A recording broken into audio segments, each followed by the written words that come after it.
출애굽기 34장 두 번째 시간으로 말씀 나누겠습니다. 29절부터 35절에 있는 모세의 얼굴에서 광채가 났던 사건에 대해서 살펴보려고 합니다. 28절에 보면 여호와께서 언약의 말씀, 곧 십계명을 그 판들에 기록하셨다라고 말씀하고 있죠. 그 후에 모세가 그 증거판 2개를 손에 들고 시내산에서 내려옵니다. 그때에 모세는 자기 얼굴 피부에 광채가 나는 것을 깨닫지 못했다라고 말합니다. 이것을 두고 많은 성도들이 여호와 하나님과 말씀을 나눈 이 모세에게서 정말로 후광이 비쳤을 것이다, 이렇게 상상하고는 합니다. 오늘 이 오해를 좀 풀었으면 좋겠다라는 생각을 가져봤습니다. 정말 하나님과 말하면, 하나님과 대화하면 성도들의 얼굴에서 광채가 나는가 하는 부분입니다. 하나님과 말하는 것, 하나님과 대화하는 것, 우리는 소위 기도라는 용어로 그것을 정의하고 있지 않습니까? 그런데 정말 열심히 기도하고 방언도 하고 그렇게 하면 얼굴에서 광채가 나는가 하는 말입니다. 설사 그렇게 해서 광채가 난다 한들 그것이 우리의 신앙생활에 무슨 의미가 있냐는 것이죠. 우리가 기도 생활도 하고 말씀 묵상, 또 개인 경건 생활을 충실하게 또 기쁨으로 잘 감당할 때 사람들이 그러한 우리를 보면서 이렇게 얘기합니다. 야, 저 사람 예수 잘 믿더니 얼굴이 참 밝아졌다. 표정이 환해졌다.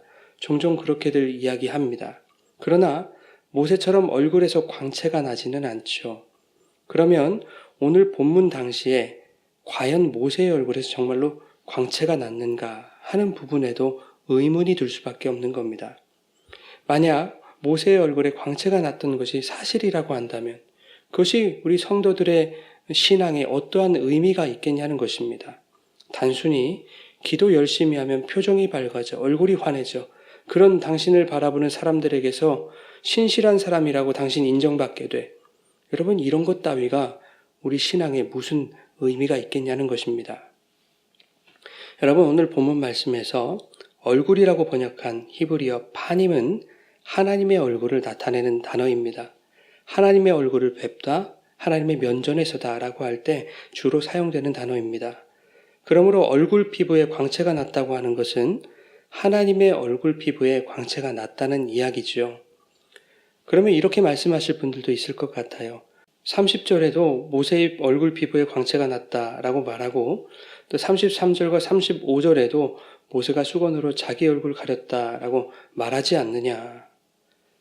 그러나 여러분, 히브리어 원문을 보면 어디에도 모세라는 말이 없습니다. 성경을 해석하는 사람들이 오늘 본문의 의미를 제대로 이해하지 못하고 해석한 것입니다. 창세기 1장 2절에 보면 하나님의 영이 수면 위에 운행하셨다라고 말씀하죠.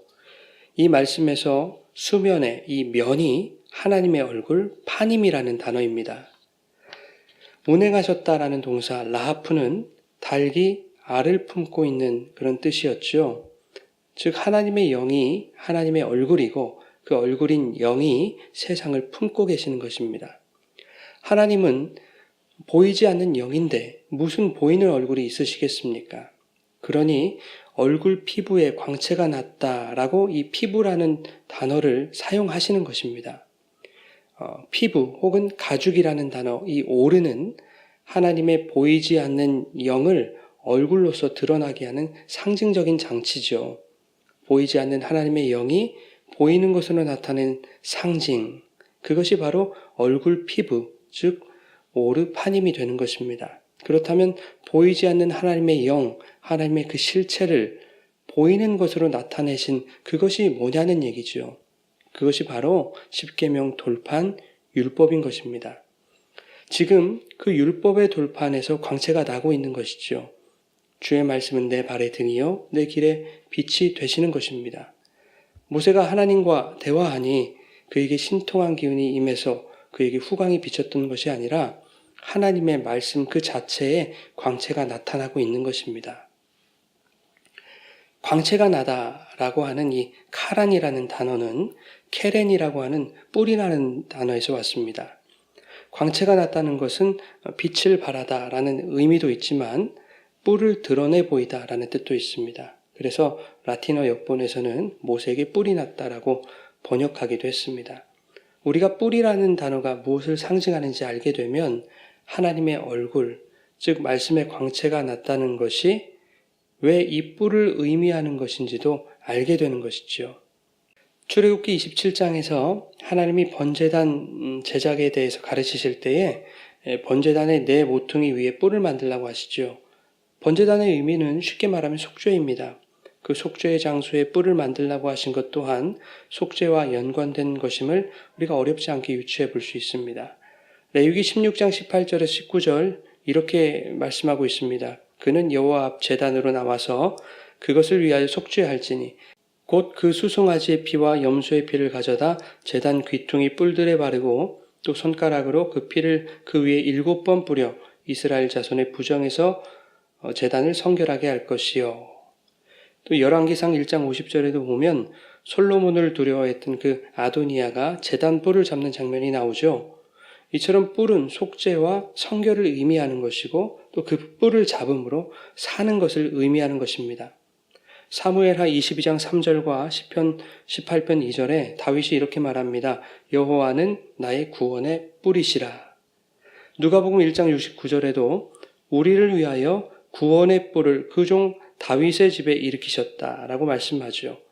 뿔이라고 하는 것은 구원을 나타내는 것이고 더 나아가 구원의 뿔로 오신 예수 그리스도를 의미하는 것으로 이제 확장되는 것입니다. 여러분, 오르파님, 즉 하나님의 얼굴인 증거판에 광채가 났다는 것은 하나님의 말씀, 그 율법이 뿔을 드러내 보였다. 즉 구원을 나타내 보였다라는 것입니다. 다시 말하면 그 율법이 구원을 전해준다라는 뜻이죠. 그런데 우리가 교회에서 배우기로는 율법이 구원을 주지 못한다고 배우죠. 그러나 구약 당시에는 하나님이 증거판에 새겨주신 그 말씀이 곧 율법이었습니다. 그 율법을 다 지켜야 구원받는 것인데 인간은 누구라도 그 율법을 다 지키지 못해요. 그러니까 예수께서 그 율법의 완성으로 오신 거 아닙니까? 결과적으로는 구약의 율법은 가려져야 하는 것이 맞습니다. 그리고 예수가 진리로서 나타나야 되는 것이 맞는 거지요. 이것이 오늘 본문에 잘 나타나 있습니다. 29절에 모세가 얼굴 피부에 광채가 나는 것을 깨닫지 못했다라고 말하죠. 이것은 하나님이 말씀을 새겨주신 증거판에 광채가 나는 것을 깨닫지 못했다라는 뜻입니다. 아직 모세조차도 하나님이 주신 이 언약의 말씀들을 온전히 깨닫지 못하고 있다라는 겁니다. 그런데 32절과 33절에서 모세가 시내산에서 하나님이 자기에게 이르신 말씀을 백성들에게 말하기를 마치고 수건으로 자기의 얼굴을 가렸다라고 기록하고 있습니다. 수건으로 자기의 얼굴을 가렸다는 것은 십계명 돌판, 그 율법을 가렸다는 얘기입니다. 말하기를 마치다라는 이 말에서 마치다라는 단어 칼라는 완성 혹은 성취라는 뜻입니다. 그러니 하나님이 이르신 말씀이 백성들에게 완성이 되고 성취되니 모세가 수건으로 십계명 돌판 그 율법을 가리는 것이죠. 이제는 말씀을 깨달았다라는 것입니다. 결국 율법은 수건으로 가려져야 하는 것이구나. 그리고 그 속에 품고 있는 진리, 그 뿔, 그 구원이 나타나야 하는 것이구나. 율법이 율법 그대로 나타나면 그것은 두려운 것이구나. 라는 것을 깨달은 겁니다. 실제로 30절에 보면 온 이스라엘 백성이 그 광채남으로 인해 가까이 하기를 두려워했다라고 기록하고 있죠.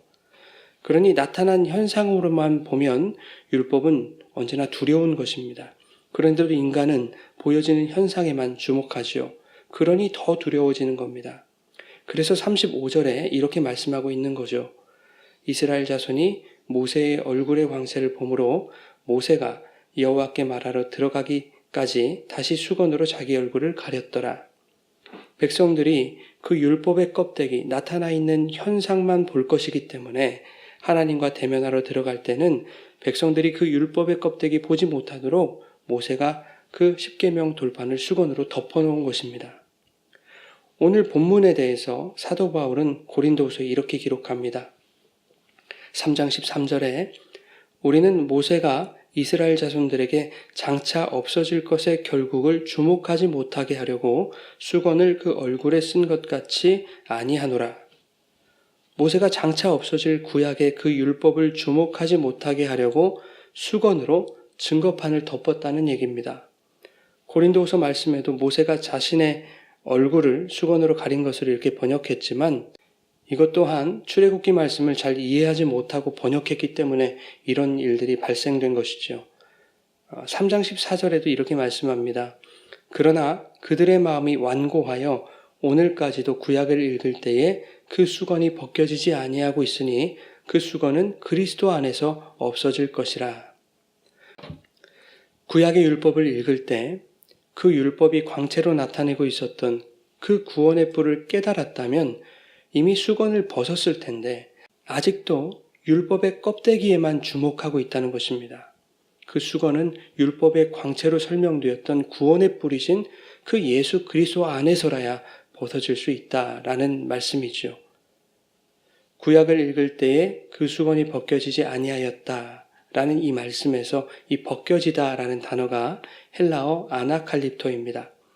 이 아나칼립토의 반대말이 바로 이어지는 고린도후서 4장 3절에 나옵니다. 만일 우리의 복음이 가리였으면 망하는 자들에게 가리어진 것이라. 이 말씀에서 가리다, 이 칼립토가 벗겨지다, 이 아나칼립토의 반대말이죠. 즉 벗겨지고 가려지는 것은 사람의 얼굴, 모세의 얼굴이 아니란 말입니다. 벗겨지고 가려지는 것은 복음이라는 얘기죠. 여러분, 율법의 껍데기는 가려져야 합니다. 그러나 진리이신 예수 그리스도가 율법을 완성했는데도 불구하고 여전히 수건으로 가려진 그 율법에 주목한다면 그것은 예수를 믿는 것이 아닙니다. 고린도후서 3장 16절에 언제든지 주께로 돌아가면 그 수건이 벗겨지리라 라고 말씀합니다. 주께 돌아간다는 말의 뜻은 믿지 않던 자들이 개종했다는 의미입니다. 그러니 예수를 믿는다고 하면서도 여전히 가려진 율법에만 주목하고 있다면 실상은 예수를 믿지 않았던 것이다 라는 얘기입니다. 여러분, 오늘 여러분의 신앙의 삶 속에 수건이 벗겨지는 은혜가 있기를 바랍니다. 율법에 얽매이지 않고 벗겨진 복음 안에서 그 진리 안에서 그 예수 안에서 자유하는 그런 여러분의 신앙의 삶이 되기를 주님의 이름으로 축원합니다.